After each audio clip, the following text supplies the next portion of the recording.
Students हम discuss करेंगे United Nation Security council के बारे में।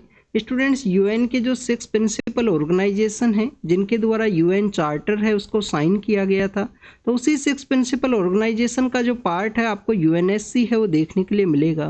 Students United Nation Security Council का मेन रेस्पॉन्सिबिलिटी है इंटरनेशनल पीस एंड सिक्योरिटी को इस्टेब्लिश करना। Students international peace and security के रिगार्डिंग में डिफरेंट काइंड ऑफ रिजोल्यूशंस उनको प्रपोज किया जाता है यूएनएससी के वहाँ पे। अगर वो रिजोल्यूशंस पास होते हैं तो रिजोल्यूशंस आप देखिए कि दूसरे कंट्रीज़ के ऊपर बाइंडिंग आपको देखने के लिए मिलेंगे। अगर हम बात करें स्टूडेंट्स रिजोल्यूशंस के बाइंडिंग के रिगार्डिंग में, तो यूएन का ओनली इंस्टीट्यूशन है जिसके रिजोल्यूशंस हैं दूसरे कंट्री के ऊपर आपको बाइंडिंग देखने के लिए मिलते हैं। इंटरनेशनल पीस एंड सिक्योरिटी के पर्सपेक्टिव से अगर हम डिस्कस करें तो वायलेंस अफेक्टेड एरियाज़ के अंदर में यूएनएससी के द्वारा जो पीस कीपिंग फोर्सेज हैं उनको भी सेंड किया जाता है, जिनको कि हम ब्लू हेलमेट के रूप से जानते हैं। मेंबरशिप के बारे में अगर हम बात करें 15 मेंबर्स हैं टोटल कंट्रीज। आप देखिए कि 5 परमानेंट मेंबर्स आपको देखने के लिए मिलते हैं जिनको कि वीटो पावर दिया गया है।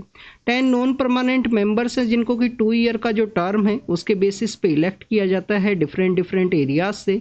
इंडिया के परस्पेक्टिव से अगर हम डिस्कस करें तो इंडिया नॉन परमानेंट मेंबरशिप है काफ़ी बार रिसीव किया गया है इंडिया के द्वारा। लास्ट टाइम आप देखिए कि 2021 के समय में इंडिया के द्वारा 8 टाइम यहाँ पे नॉन परमानेंट मेंबर है वो बनता है यूनाइटेड नेशन सिक्योरिटी काउंसिल का।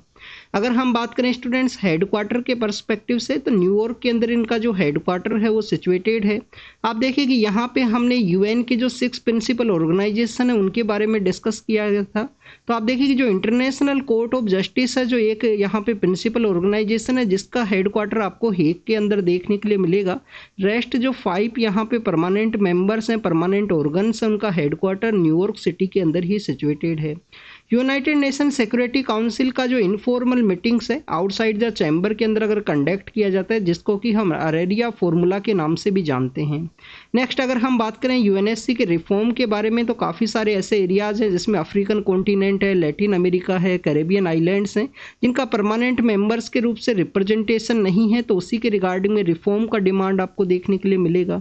एक G4 ग्रुप है जिनके द्वारा यहाँ पे यूएनएससी के परमानेंट मेंबर्स को रिफॉर्म किया जाए और मेंबर्स को यहाँ पे एज ए परमानेंट मेंबर के रूप से ऐड किया जाए। इंडिया, जर्मनी, जापान और ब्राजील इस G4 के पार्ट है। इन 4 कंट्रीज के द्वारा परमानेंट मेंबरशिप के रिफॉर्म के रिगार्डिंग में चलाया गया है ये इनिशिएटिव। कॉफी क्लब वही है कि परमानेंट मेंबर्स को अपोज करना है, जिसके अंदर आपको Italy, Spain, Australia, Canada, Argentina और पाकिस्तान देखने के लिए मिलेगा।